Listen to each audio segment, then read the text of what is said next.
The sky broke open without warning. People across the world looked up and saw fire raining from the stars. At first, many thought it was a meteor shower, something natural and harmless. But the truth was far worse. Massive ships, black as night, and shaped like blades, entered Earth's orbit. They came without sound, without message, and without mercy.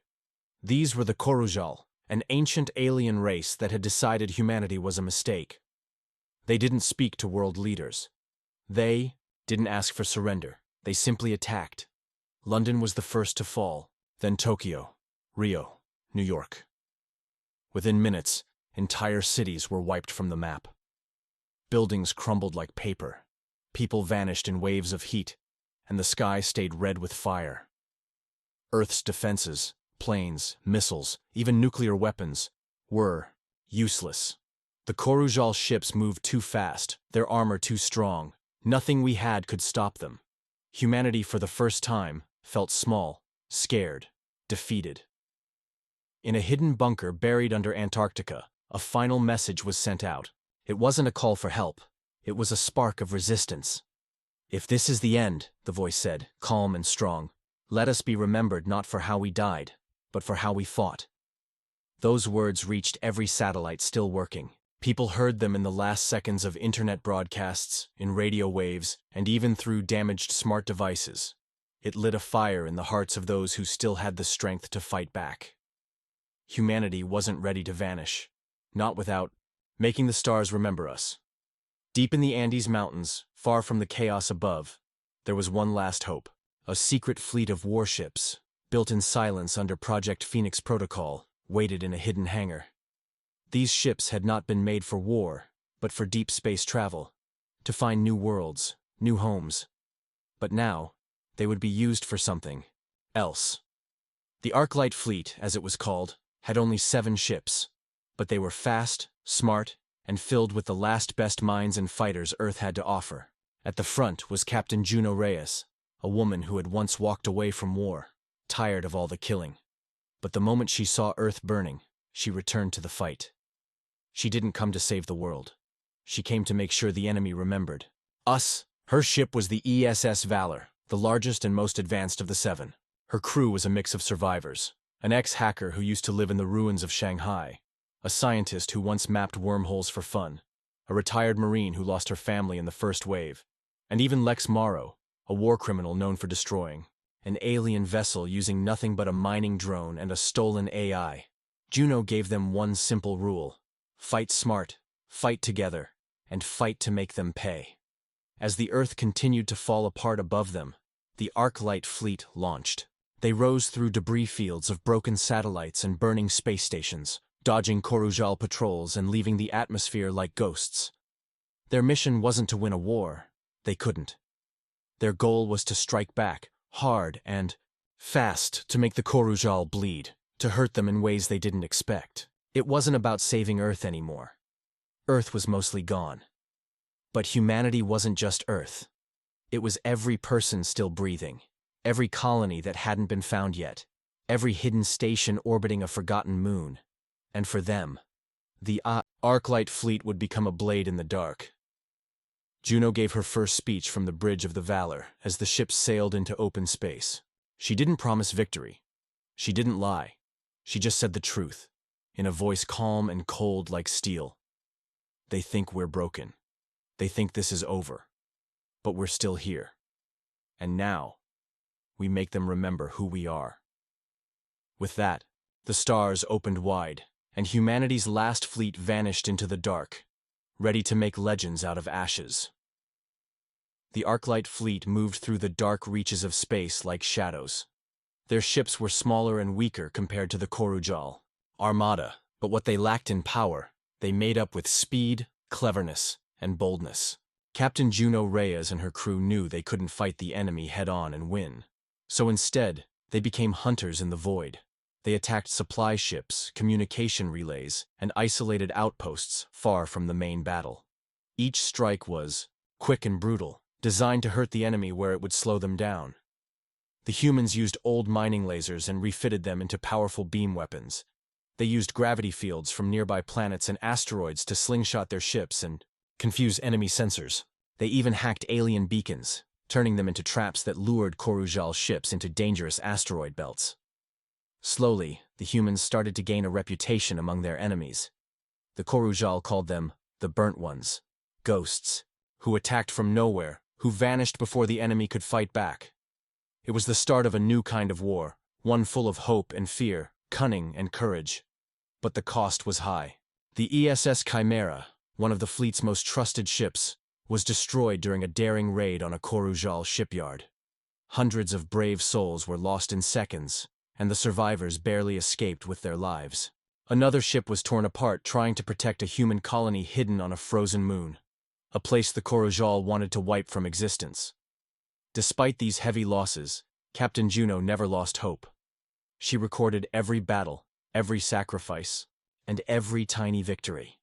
Her voice, calm and determined, spread across the surviving human colonies, becoming a symbol of strength. "We are not extinct," she said over the comms. "We are just getting started." The humans' fight was no longer just about survival. It was about becoming a legend. Then came the message that shook the fleet to its core. Deep in space, beyond the reach of most, a signal was detected. It was a human voice, calling for help from an old space station called the Atlas Cradle. This station was Earth's secret weapon, a superweapon lost during the first wave of the invasion. No one expected it to still be alive. When the fleet approached, they found the station was operational, but something was wrong. Inside was Admiral Kane, once believed dead, now alive, but changed. Kane had spent years alone in the station, watching the war rage and losing hope. He had made a deal with a group of Korujal rebels who hated their own leaders. Kane promised to deliver Juno's fleet into their hands if they spared Earth. His plan was simple: surrender to live, even if it meant becoming slaves. Juno and her crew were shocked. Kane had been their ally, a hero to many, but now he was a traitor. He believed resistance was useless and wanted to save humanity by giving up its freedom.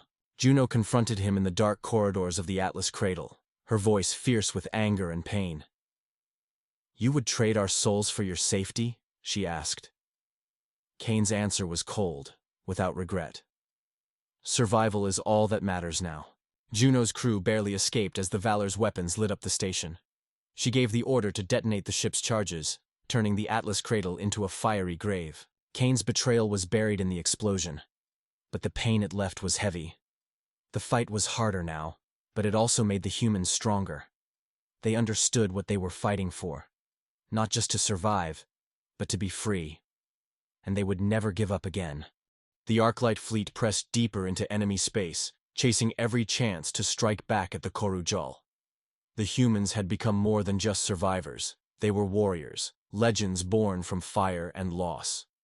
Captain Juno Reyes led her fleet through a deadly trap laid by the Korujal High Command, a vast ambush near the asteroid belt called the Crimson Maze. It was a place where massive warships hid behind swirling clouds of space dust and exploding rocks. The enemy thought they had the humans cornered, ready to crush them once and for all.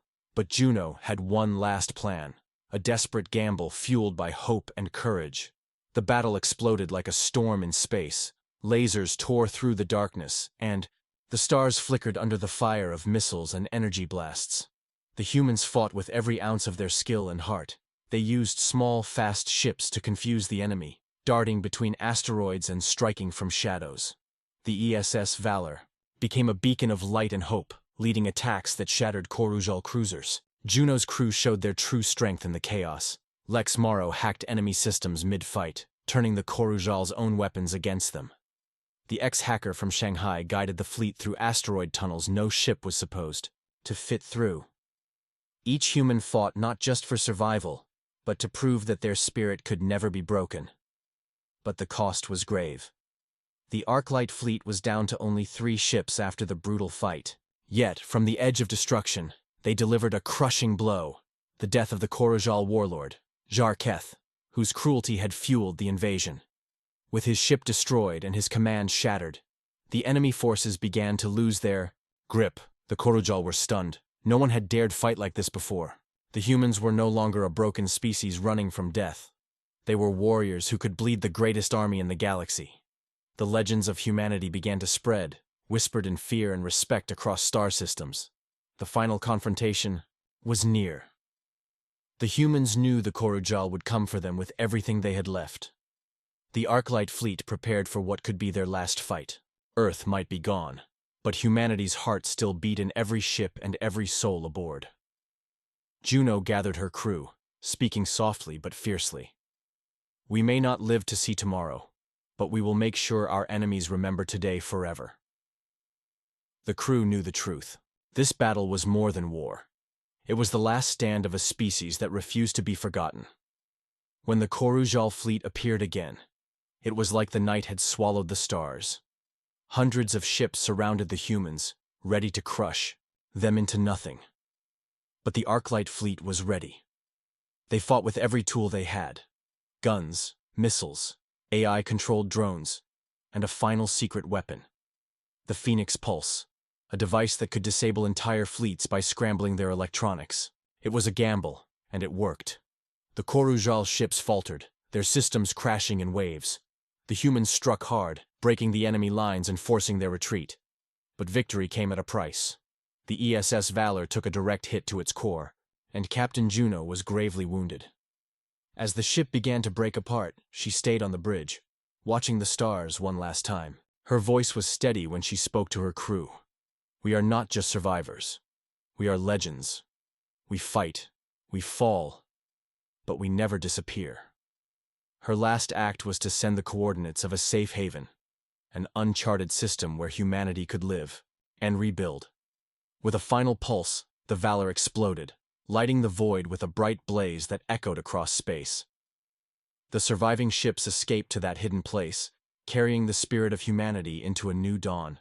They were small in number but mighty in heart, the last hope of a species that had faced extinction and refused to die. Across the stars, the story of humanity spread like wildfire. How a broken people had risen, fought back, and became legends. The galaxy would remember the day the humans stood tall, the day they burned brighter than any star. And from the ashes of their lost home, they would build a future no one could ever destroy.